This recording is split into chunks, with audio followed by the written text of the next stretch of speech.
हे mister नुमालिम is here. सिन्फे Khan drama वैसे तो बहुत अच्छा है अगर आर्मी की ट्रेनिंग को मद्देनजर रखा जाए, लेकिन बहुत बड़े बड़े प्लेस के अंदर भी हमें बहुत बड़ी बड़ी फजूल बातें देखने को मिलती हैं। और इस ड्रामे के अंदर भी खास तौर पर रिसेंट एपिसोड्स में मुझे कुछ ऐसे पॉइंट्स देखने को मिले जो कि मुझे बहुत ही ज़्यादा अजीब लग रहे हैं and I really wanted to talk about these points. तो मैंने सोचा कि शायद नेक्स्ट एपिसोड में थोड़ी सी इंप्रूवमेंट आ जाए, लेकिन नहीं आई। तो सोचा भाई आज इसके ऊपर बात कर ही लेते हैं।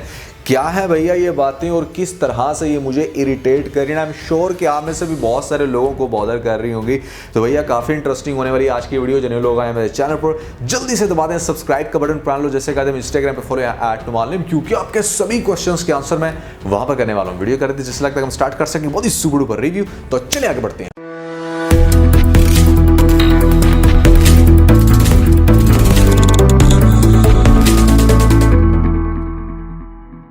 तो भाई सबसे पहली बात जो मुझे इस ड्रामे के अंदर बहुत इरिटेट करती है, she is being so rude with major Usama. मतलब आई टोटली एग्री कि तेरा हस्बैंड मर गया, बट दैट डजंट मीन कि बस तू अब उसको सोते हुए जागते हुए हगते हुए हर वक्त बस उसको मिस ही करी जा रही है। शी डजंट केयर कि उसके अब के हस्बैंड की फीलिंग्स कैसे हर्ट हो सकती हैं। बस हर वक्त सिर्फ उसी की यादों में छोटे से छोटे पॉइंट पर भी वो फौरन से उसको दरमियान में ले आती है। जैसे आपको याद होगा जो बर्थडे वाला सीन था, तब भी ये चलो सैड होगी। उसके बाद आपने लेटेस्ट एपिसोड में देखा कि जहां पर उसकी बच्ची के साथ जब भी कन्वर्सेशन होती है उसामा की, तो उसको तैमूर याद आना शुरू हो जाता है। वो कहीं से गुजर रही है, उसको तैमूर याद आना शुरू हो गया। वो ये नहीं देख रही कि उसका अब का हस्बैंड उसे कितना प्यार करता है या उसका हर तरह से ख्याल रखने की कोशिश करता है। एटलीस्ट तुम उसके साथ अपनी फीलिंग्स को एडजस्ट करो।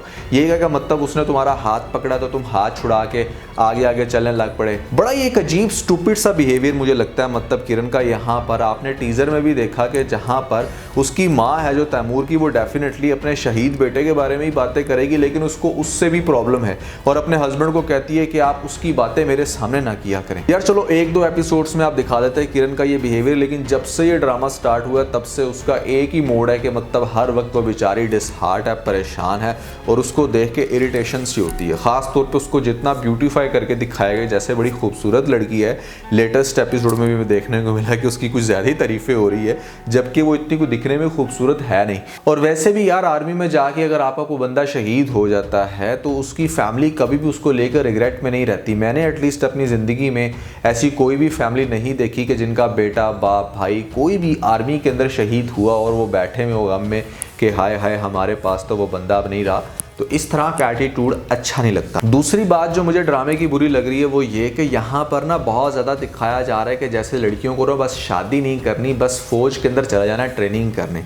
अच्छा अगर वो ट्रेनिंग करने आई गई हैं तो एटलीस्ट उनके एटीट्यूड को थोड़ा सा पॉजिटिव रखो। ये नहीं कि आप उनके अंदर एक्स्ट्रा ऑर्डिनरी एटीट्यूड दिखा दो जो कि मेरे ख्याल से सोसाइटी के लिए अच्छा नहीं हो सकता। कैसे मैं आपको बताता हूँ।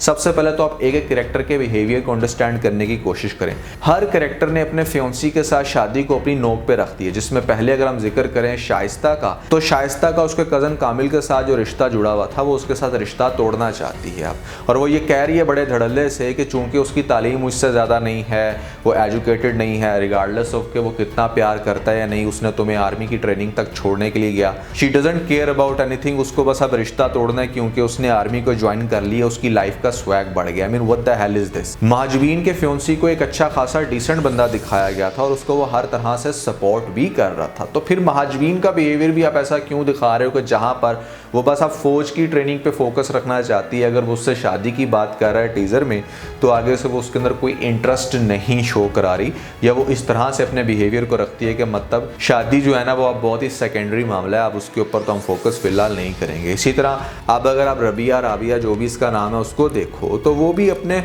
एक्स फियांसी के साथ भले अब उसने दोबारा कांटेक्ट किया, उसको ख्याल आया कि नहीं यार I have done something really bad, उसके साथ कांटेक्ट कर रहा है, उससे बात करने की कोशिश कर रहा है और वो उसको सुनना भी पसंद नहीं कर रही।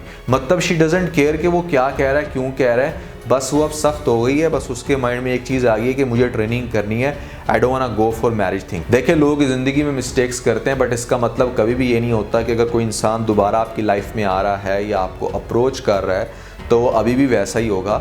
इंसान किसी भी टाइम ठीक हो सकता है, उसे अपनी गलती का एहसास हो सकता है और ज़रूरी नहीं है कि जैसी मेंटालिटी वो पहली रखता था वो अब भी वैसी रखेगा। तो आपको हमेशा कंपैशन रखना चाहिए और लोगों को चांस देना चाहिए। नेक्स्ट फिर आपने वही चीज देखी आरजू के कैरेक्टर के अंदर भी कि जहां पर नरेश उसको कांटेक्ट कर रहा है, उससे बात करने की कोशिश कर रहा है, उसको पहले वो अप्रिशिएट करता है कि जिस तरह से तुमने मोहल्ले के लड़कों को बड़ी अच्छी छितरोल की, और अब उसके साथ वो बात करने की कोशिश कर रहा है। पहले तुम हर वक्त उसके साथ घूमती फिरती थी, हर वक्त उसके साथ टाइम स्पेंड करती थी, अब अगर तुम्हारी जिंदगी का थोड़ा सा स्टैंडर्ड बन गया है तो तुम उसको सुनना भी पसंद नहीं कर रही। तो सिर्फ नरेश के केस में अगर दिखा दी जाता ये सीन तो हम मान लेते, लेकिन आपने तो चारों कैरेक्टर के केस में दिखा दिया कि मतलब अब उनको शादी के अंदर कोई इंटरेस्ट ही नहीं है। ये चीज़ गलत है। आप लड़की को चाहे फौज में भेजो, डॉक्टर बनाओ, इंजीनियर बनाओ, कुछ भी बना रहे हो, आप उसको शादी की तरफ ज़रूर लेकर आओ, क्योंकि जब आप किसी लड़की को शादी की तरफ नहीं ना लेके आते तो भाई एक इंसान है, इट्स अ ह्यूमन नेचर कि आप अपनी फीलिंग्स को कब तक कंट्रोल में रख सकते हो। आपसे कभी ना कभी फिर मिस्टेक होती है और डेफिनेटली होती है, ख़ास तौर पे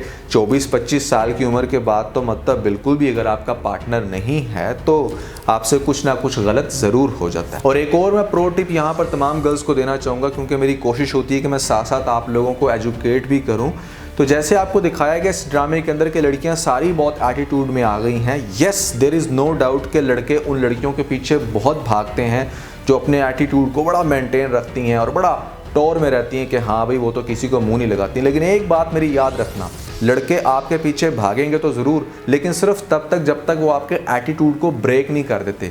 जिस दिन उन्हें पता चला कि उन्होंने आपके एटीट्यूड को ब्रेक कर लिया, उस दिन आपकी वैल्यू यहाँ से डायरेक्ट नीचे चली जाएगी। तो इसलिए आपको इस तरह की पर्सनालिटी नहीं बनानी कि आप अपने अंदर फजूल का एटीट्यूड रखो, बल्कि लविंग और अच्छी पर्सनालिटी बनानी है। मर्द बाय नेचर डोमिनेट होता है, जहां पर आप उसकी डोमिनेंस को ब्रेक करने की कोशिश करोगे वहां पर आप खुद ब्रेक हो जाओगे।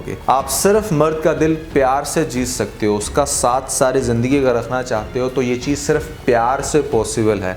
किसी किस्म का एटीट्यूड दिखा के, किसी किस्म का ओवर रिएक्ट करके पॉसिबल ही नहीं है। और ये जो रिसेंट ईयर्स के अंदर इतना ज़्यादा डिवोर्स वाला सीन बढ़ गया है ना, वो सिर्फ इसी वजह से, क्योंकि यहाँ पर लड़कियों को ना बहुत ज़्यादा एरोगेंस होते हुए और बहुत ज़्यादा अपने एटीट्यूड में रहते हुए दिखाया जा रहा है ड्रामास के अंदर, मूवीज़ के अंदर, जिस वजह से एक मेंटालिटी बन गई है, लड़कियाँ अपने घर बसा ही नहीं पा रही। तो ये तो कुछ ऐसे पॉइंट्स थे जो मुझे बहुत ज़्यादा इरिटेट कर रहे थे लेटेस्ट एपिसोड्स के अंदर। अगर बात की जाए सबसे इंटरेस्टिंग सीन की जो हमें ख़ास तौर पर लेटेस्ट एपिसोड में देखने को मिलता है, वो था महाजबीन का बिहेवियर टायर चेंज करते हुए। कि एक बहुत अच्छी एग्जांपल है कि जहाँ पर आपने हार्ड ट्रेनिंग्स की हो वहाँ पर आपकी वो जो एक सुस्ती वाली फीलिंग होती है, बहुत लेजीनेस होती है आपके अंदर, वो कहीं ना कहीं दब के रह जाती है। ये आप खुद से भी अगर ट्रेनिंग्स कर रहे हो, जिम शिम जा रहे हो, अपनी डाइट का अच्छा ख्याल रख रहे हो, तो ये चीज़ आपके अंदर आ जाती है कि यार क्या किसी का वेट करना, यहाँ पर बहुत ही नवाब बन के ये काम खुद ही कर लेते हैं। तो ये पॉइंट बहुत अच्छा है। आर्मी की ट्रेनिंग से एक पॉजिटिव एटीट्यूड आपके अंदर आता है और आपको पता चलता है कि मतलब छोटे छोटे काम अपने खुद ही किए जा सकते हैं। आर्मी की ट्रेनिंग आपके अंदर सेल्फ कॉन्फिडेंस बहुत अच्छे से बढ़ा देती है। आपको पता चल जाता है कि आप लाइफ में खुद से कुछ भी कर सकते हो,